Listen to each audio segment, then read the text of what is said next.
Yes, hello. Welcome. Thank you for introducing me.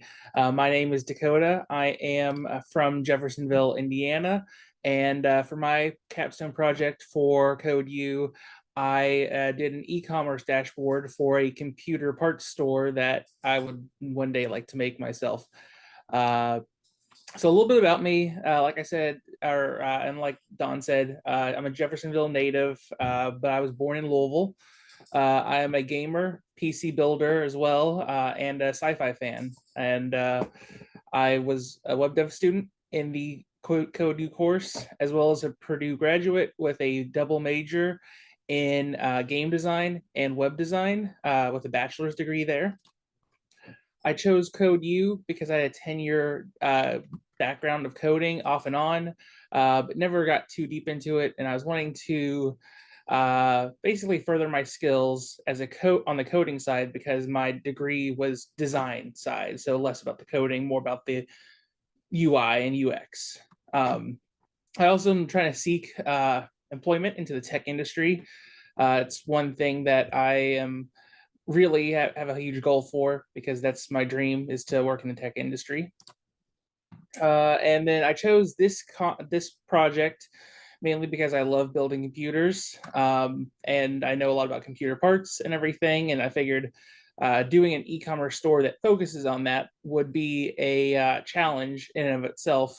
It allowed me to learn MongoDB for database, allowed me to learn Google authentication for logging in using Passport.js. I had to practice my REST API skills, so that helped enhance my knowledge on that. And then also just furthering my vanilla JavaScript skills.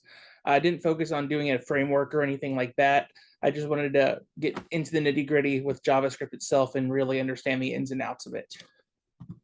So some of the elements of my project, I have a Node.js backend with Express. It connects to the MongoDB database that's being hosted on the MongoDB Atlas platform. It's using Passport.js as a framework for the authentication and Google 2.0 auth. It uses Tailwind CSS styling and EJS templates with Vanilla.js for basically having the layout look similar on all pages and only the content being updated by the individual pages. So there's some challenges I faced over the course of the project. Feature creep was one issue. I originally planned to have two sides of it. One was going to be the storefront, and the other side was the admin dashboard. There's a limited amount of time to do the project in, and I figured because of that, I had to scope down a bit and try to really make the best I could of one side of the project. So I focused on doing the dashboard since that is going to be more important for actually managing your products, prices, all that kind of stuff. Early on, I had some issues with the database with actually storing products. For some reason, I wasn't exactly sure why it got down. It just had some issues with the actual connecting to the database. So I had to rewrite the whole program on that side, and it connected and started working. Then I also had some issues with managing parent categories for products and other categories. So an example is like you have a processor. That's just the normal category. Then you have two brands, and those are your subcategories. You have Intel and AMD. Just as an example there, being able to set the parent category of Intel to being a processor, if I were to delete that, it would cause issues in the database, and I'd have to basically delete everything and restart. So I can show you a little bit about how I implemented that on the next slide. So what it does is it gets a reference to the products that use its ID, as well as the categories that would also use its ID as a parent category. It basically and it prevents the actual category from being deleted, and also displays an error about why it cannot be deleted. That's just one of the challenges I had to face, and I've got a walkthrough of the project itself. So we're gonna go over here. You can see here we're on a login screen, and it'll log in with Google. You'll select the account, and then it'll show your name from Google, as well as just this little text for what could be added in the future, like some charge for sales information. And then also up here, it'll show your name and an image as well. For some reason, it's not pulling the image, but it was before.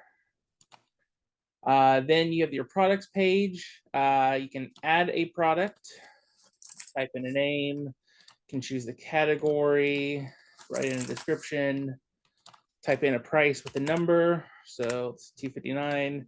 And let's say that it's on sale for a discount, like it's $2.29 right now. You can create it, creates that project or that product. You have it here. You can go in and edit it, change details. So maybe the price goes back up. It's $2.49 now, still on sale, but costs a little bit more. And then you can also delete the project or the product. Sorry about that.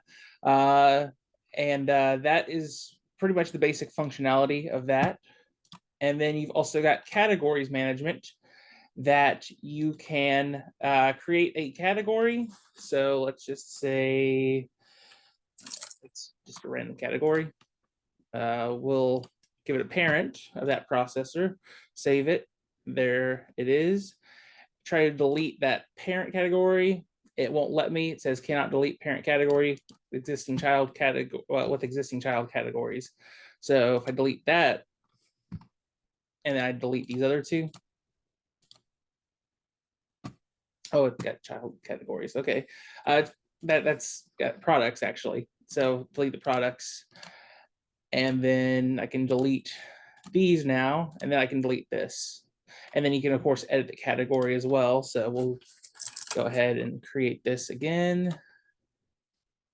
Edit, and then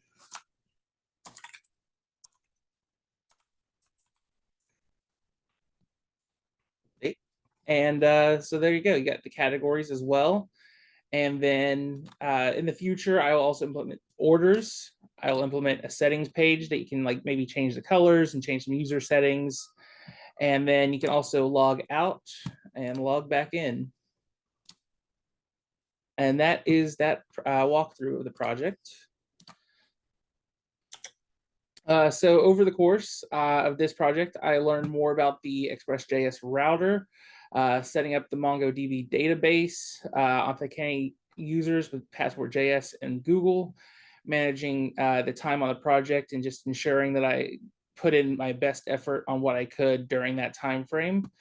And then I also understand just searching Google, Stack Overflow, the documentation of projects, and actually using ChatGPT for any assistance on any issues that I had, errors that came up, and being able to understand the code that I was writing more through that. To contact me, I have LinkedIn at linkedin.com/in/Dakota-Riley. I have GitHub. It's github.com/Dakota-Riley-Media. You can email me at dakotaAustinRiley@gmail.com. And my current project that I'm working on is a website for a buddy of mine who's wanting to become a self-published author, and he wants me to build his own website. And he's named his company Bloody Badger Productions. So I am working on that from him now. I just got started on it. So that is still very early in progress, but it is my current project that I'm working on. And then I want to thank you all so much, and I'll be seeing you here in a little bit.